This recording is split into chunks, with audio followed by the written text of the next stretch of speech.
ओवीस kitchen या चॅनलमध्ये तुमचे स्वागत आहे. तर आज आपण लसूण अगदी जादुई पद्धतीने सोलणार आहोत.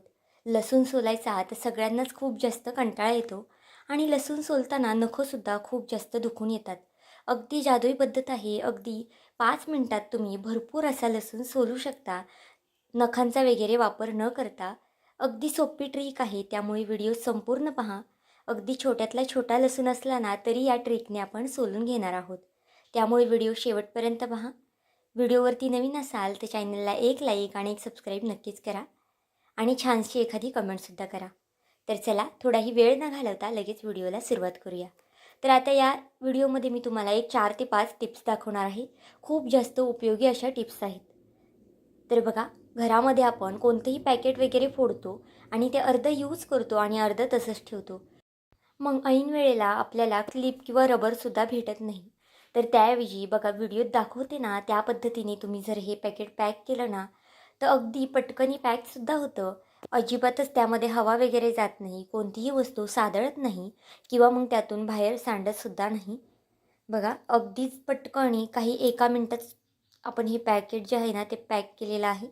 1 मिनटंसुद्धा लागलेलं नाही आणि अगदी व्यवस्थित असं हे पॅकेट पॅक केलेलं आहे. डाळीचं पॅकेट असो किंवा मग खायची कोणतीही गोष्ट असू दे, तुम्ही त्याने अशा पद्धतीने हे पॅक करू शकता. तरी ते बघा किती व्यवस्थित असं पॅक झालेलं आहे ना. अजिबातच सांडणार नाही, सादळणार नाही, यामध्ये हवा वगैरे सुद्धा जाणार नाही. खूप जास्त उपयोगी टिप्स आहे. ही जर टिप्स तुम्हाला आवडली तर तुमच्या मित्रमैत्रिणींसुद्धा शेअर करा आणि चॅनलला अजूनही लाईक आणि सबस्क्राईब केलं नसेल तर एक लाईक आणि एक सबस्क्राईब नक्कीच करून घ्या. तर चला, थोडाही वेळ न घालवता आपल्या पुढच्या टिप्सकडे येऊयात. घरामध्ये कधी-कधी आपण जास्तीच्या मिरच्या वगैरे आणतो आणि मिरच्या नेहमी देठाकडच्या साईडने खूप जास्त सडल्या जातात जर पिशवीमध्ये ठेवल्या तर. आता मिरच्या अगदी 1 ते 1.5 महिना आरामात टिकतील अशी मी इथे तुम्हाला टिप्स आणि ट्रिक्स सांगणार आहे बघा. मिरच्या आपल्याला अशा पद्धतीने देठं काढून घ्यायची आहेत मिरच्यांची. जर तुम्ही अशा पद्धतीने मिरच्यांची देठं काढली ना तर मिरच्या तुमच्या 1 ते 1.5 महिना आरामात टिकतील. जर डब्यातमध्ये नाही ठेवल्या, पिशवीत ठेवल्या देठं काढून, तरीसुद्धा मिरच्या अगदी आरामात 1 ते 1.5 महिना टिकल्या जातात. त्यामुळे नक्कीच एकदा टिप्स फॉलो करा, कारण की जर कमी मिरच्या आणल्या ना तर त्या आरामात 8 दिवस टिकतातच.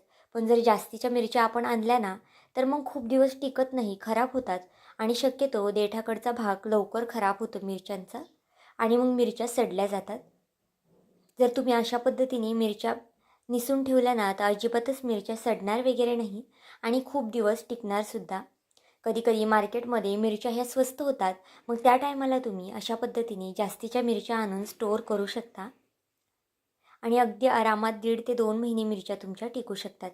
खूप जास्त उपयोगी टिप्स आहे, त्यामुळे नक्कीच एकदा फॉलो करून बघा. तर चला, थोडाही वेळ न घालवता पुढच्या टिप्सकडे येऊयात. आता ही जी पुढची टिप्स आहे ना ही सुद्धा खूप जास्त उपयोगी आहे आणि सगळ्याच महिलांच्या कामी येणारी टिप्स आहे. कारण की घरामध्ये कांदे तर सगळ्यांच्याच असतात.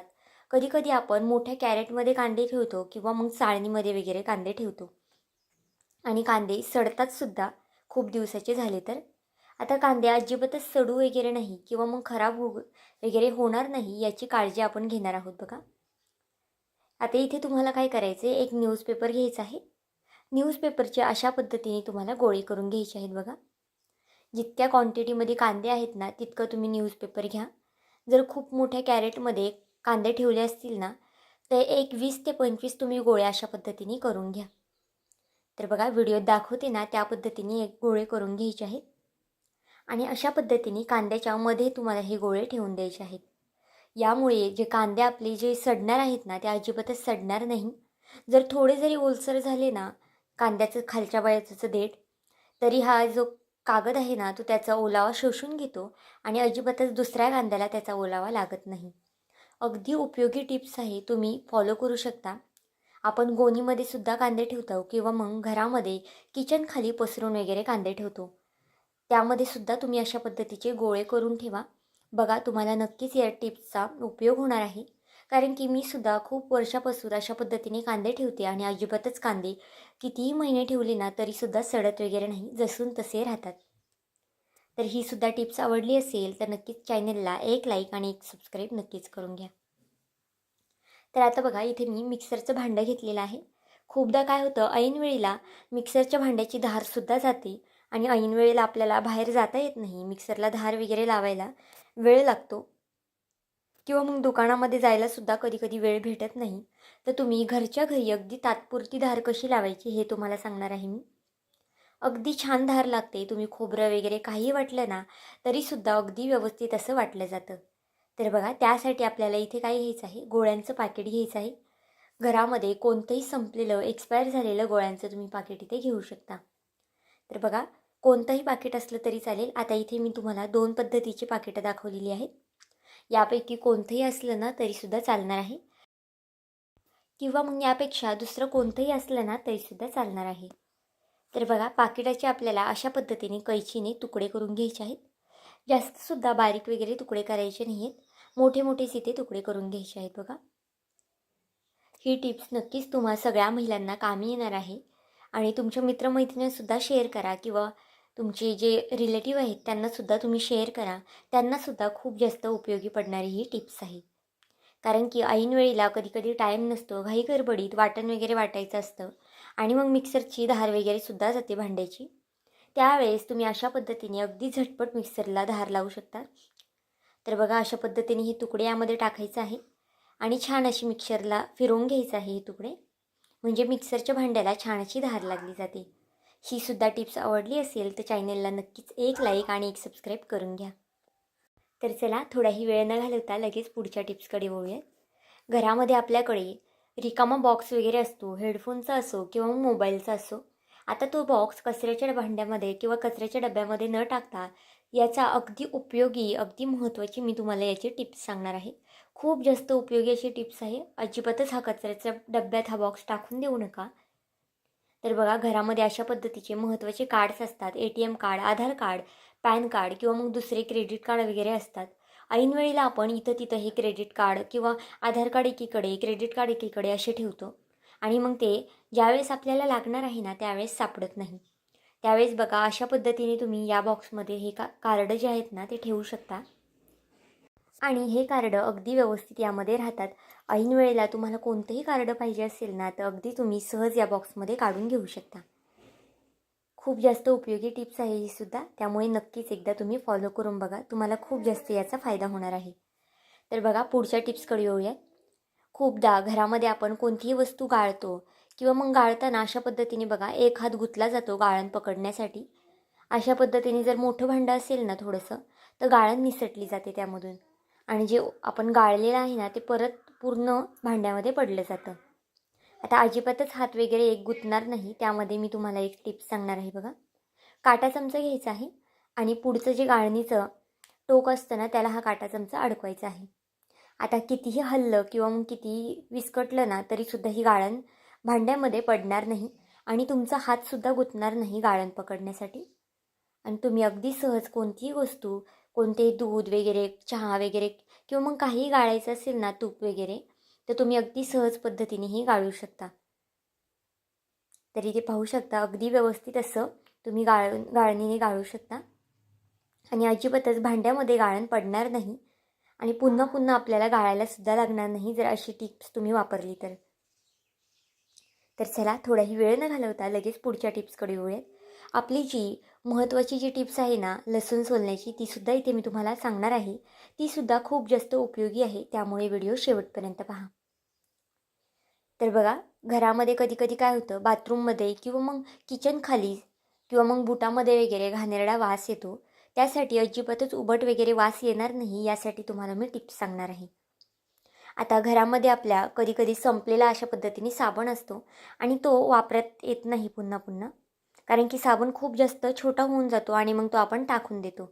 आता तो अजिबातच टाकून न देता त्याचा अशा पद्धतीने एका पेपरवरती छोटे छोटे तुकडे करायचे आहे आणि त्यावरती आपल्याला घरात कोणताही एक्सपायर झालेला सेंट किंवा मग जो तुम्ही वापरताय ना तो सेंट तुम्ही वापरला ना तरीसुद्धा चालणार आहे. त्या सेंट थोडासा साबणावरती मारून घ्यायचा आहे बघा आणि याची आपल्याला पुडी करायची आहे. आता ही पुडी तुम्ही घरामध्ये कुठेही ठेवली ना तरीसुद्धा छान असा सुगंध याचा सुटतो किंवा मग बाथरूममध्ये ठेवा. संध्याकाळी आपण शूज वगैरे काढतो बाहेरून आल्यावरती, त्या शूजमध्ये जरी तुम्ही ठेवले ना तरी शूजचा उबट वगैरे वास येत नाही. त्यामुळे नक्कीच एकदा ही टिप्स फॉलो करून बघा, खूप जास्त कामी येणारी आहे. आणि आपला साबणसुद्धा अगदी उपयोगी पडणार आहे. अजिबातच वाया वगैरे जाणार नाही किंवा टाकून द्यायची गरजसुद्धा पडणार नाही. तर चला थोडाही वेळ न घालवता आपल्या पुढच्या आणि महत्त्वाच्या टिप्सकडे येऊयात. तर बघा आता आपली पुढची टिप्स आहे लसूण सोलण्याची. खूप जास्त लसूण सोलायला तर सगळ्यांनाच त्रास होतो, नखं दुखतात किंवा मग जर खूप छोटा छोटा लसूण असेल ना तर वेळसुद्धा खूप जास्त लागतो. तर ऐनवेळी किंवा मग खूप जास्त तुम्हाला लसूण सोलायचं असेल, मोठा कार्यक्रम असेल, त्यासाठी सुद्धा आपल्याला भरपूर प्रमाणात लसूण सोलावा लागतो. तर अगदी झटपट लसूण कसं सोलायचा, नखं वगैरे घाण होणार नाही. तर बघा त्यासाठी आपल्याला अगोदर लसूण थोडासा मोकळा करून घ्यायचा आहे हाताने. तर इथे पाहू शकता व्हिडिओत दाखवते त्या पद्धतीने लसूण मोकळा करून घ्या. व्हिडिओ इथपर्यंत पाहिलाच आहे आणि थोडं जरी आवडला असेल ना तर व्हिडिओला एक लाईक आणि एक सबस्क्राईब नक्कीच करून घ्या. आणि माझा हा व्हिडिओ तुम्ही कुठून पाहत आहात हे सुद्धा मला कमेंट करून सांगायला विसरू नका. तर बघा पेनाचं टोपण घ्यायचं आहे आणि पेनाच्या टोपणनी आपल्याला पुढचा जो शेंडा आहे ना तो अशा पद्धतीने मोकळा करून घ्यायचा आहे. तुम्हाला आता इथे मी जवळून दाखवते थोडंसं. फक्त पेनाचं जे टोक आहे ना पुढचं पेनाच्या टोपणाचं, त्याने फक्त थोडंसं आपल्याला हे रिकामं करून घ्यायचं आहे. अगदी पटकनी लसूण सोलला जातो.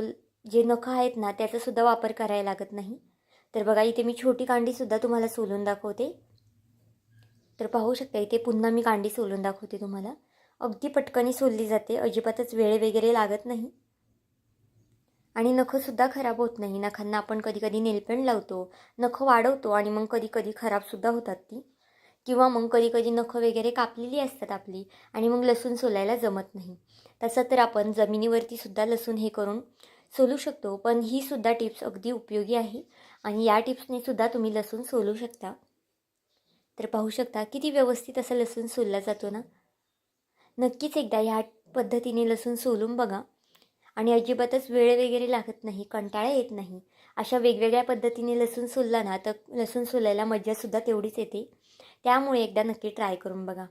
आणि आजचा हा व्हिडिओ जर तुम्हाला आवडला असेल तर नक्की चॅनलला एक लाईक आणि एक सबस्क्राईब करून घ्या. कारण की माझ्या अशाच नवनवीन व्हिडिओ जर तुम्हाला पाहिजे असेल तर व्हिडिओला जर तुम्ही लाईक आणि सबस्क्राईब केलं ना तर माझा हा व्हिडिओ तुम्हाला लगेच येईल. तर बघा हा सुद्धा लसूण छान सोलून झालेला आहे. हा व्हिडिओ तुमच्या मित्रमैत्रिणींनासुद्धा शेअर करा, म्हणजे त्यांनासुद्धा याचा खूप जास्त उपयोग होणार आहे. तर आजचा हा व्हिडिओ तुम्हाला कसा वाटला मला हे कमेंट करून नक्की सांगा. आणि चॅनलवरती नवीन असाल तर चॅनलला एक लाईक आणि एक सबस्क्राईब नक्कीच करून घ्या. भेटूया आपण पुन्हा एका अशाच नवीन व्हिडिओमध्ये. तोपर्यंत बाय.